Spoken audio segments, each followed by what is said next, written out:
Des graines appelées semences paysannes, qui peuvent supporter les pires conditions climatiques, exactement comme chez lui.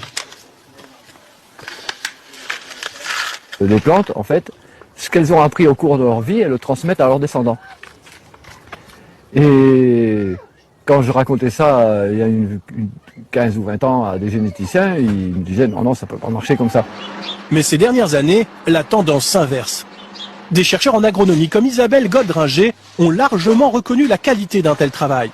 Depuis 10 ans, elle étudie les mêmes pratiques avec une quarantaine de producteurs de blé. Selon elle, utiliser des semences paysannes permet de faire pousser légumes et céréales partout en France, même sans irrigation.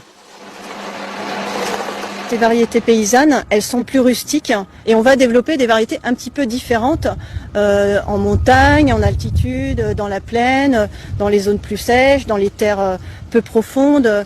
Enfin voilà, pratiquement une variété pour chaque condition, chaque pratique. Seul bémol, les semences paysannes produisent 30 à 50% de moins que les semences industrielles irriguées.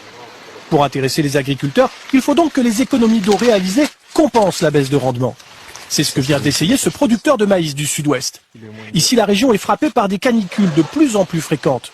Arrosé